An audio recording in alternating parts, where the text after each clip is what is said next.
বিসমিল্লাহির রহমানির রহিম। স্বাগত জানাচ্ছি আজকে নতুন একটি ভিডিওতে। আজকে হয়েছে কি, আজকে ফজরের নামাজের পর একটু হাঁটতে বেরিয়েছিলাম।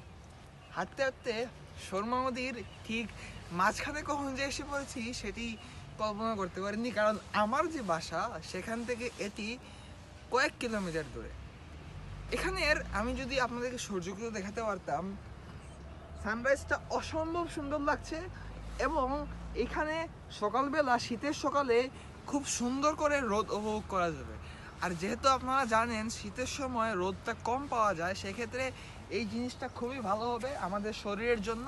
আর আপনারা জানেন যে এই যে সূর্যের আলোটা রয়েছে, এটা আমাদের চোখের জন্য একটা ন্যাচারাল ঔষধের মতো কাজ করে থাকে। ডাক্তাররা পরামর্শ করে থাকেন যে প্রতিদিন যখন সূর্য ওঠে ঠিক ফজরের পরে 1 ঘন্টার ভিতরে যদি আপনারা সূর্যের রশ্মিটি আপনারা অ্যাবজর্ব করতে পারেন, সেটা আপনার প্রাকৃতিক ঔষধ হিসেবে কাজ করবে।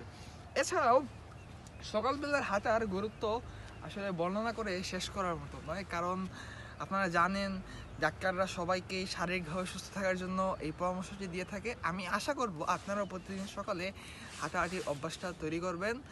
আর এই ছিল আজকের ছোট্ট একটি ভিডিও। আমার চ্যানেলটি কিন্তু সাবস্ক্রাইব করতে ভুলবেন না, আর লাইক একটা করবেন, শেয়ার একটা করবেন।